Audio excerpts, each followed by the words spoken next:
Drama मन मस्त मलंग के आने वाले एपिसोड बहुत ही ज़्यादा इंटरेस्टिंग होने वाले हैं। जैसा कि मैंने आपको पिछली वीडियो में बताया था कि जैसा ही यानी कबीर की तबीयत बहुत ही ज़्यादा ख़राब हो जाती है, हॉस्पिटल ले जाया जाता है, तो वहाँ पर जब इलाज हो जाता है तो रिया अपनी दोस्त को भेजती है कबीर की खैरियत का दरियाफ़्त करने। तो कबीर उसे बात सुना देता है, कहता है कि अगर मेरी खैरियत जानना चाहती है या मुझे शुक्रिया अदा करना चाहती है तो वो मुझसे खुद मिलने आ सकती है। अगर वो नहीं आएगी तो मैं उसे एक नाशुक्री लड़की समझूँगा। तो यहाँ पर जो है ना कशफ उसे बताती है, यानी कि रिया को जाकर बताती है कि कबीर तुमसे मिलना चाहता है। तो यहाँ पर जो है ना अपने घर से जो है ना छुपते-छुपाते निकल आती है और हॉस्पिटल में भागते दौड़ते हुए कबीर के पास पहुँच जाती है। कबीर वहाँ पर थोड़ा-सा सोया हुआ होता है, यानी कि आँख लगी हुई होती है। तो वहाँ पर जो है ना रिया आ जाती है। वो ये देखकर हैरान हो जाता है और वो खुद से कहने लग जाता है कि ये कोई ख्वाब है या फिर हकीकत कि तुम मेरे पास हो।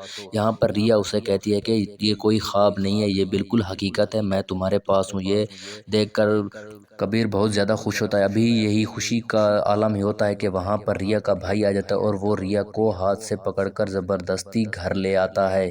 तो यहाँ पर रिया को बहुत सी बातें सुना देता है और कहता है कि तुम किस हक से उससे मिलने गई थी, वो तो हमारा दुश्मन है। और यहाँ पर रिया की बहन भी यही कहती है कि तुम उससे किस हक से, यानी कि किस रिश्ते से मिलने गई थी। तो यहाँ पर जो है ना रिया कह देती है कि वो किस हक या किस रिश्ते से मुझे बचाने के लिए आया था।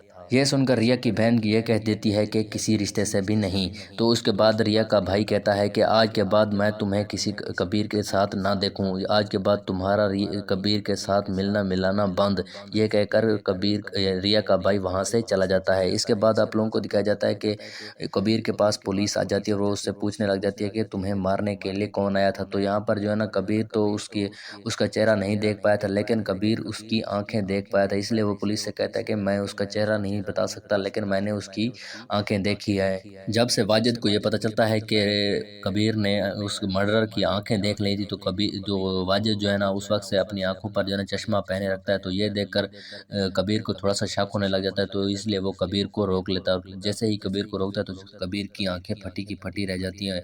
तो क्या लगता है कि कबीर जो है ना वाजिद को देख कर यानी कि पकड़ लेगा कि वही था जो कबीर को मारने के लिए आया था या फिर नहीं। तो इसके बारे में अगर आप कुछ भी बताना चाहते हैं तो कमेंट में ज़रूर बताइएगा, और अगर आप हमारे चैनल पर नए हैं तो चैनल को भी ज़रूर सब्सक्राइब कीजिएगा।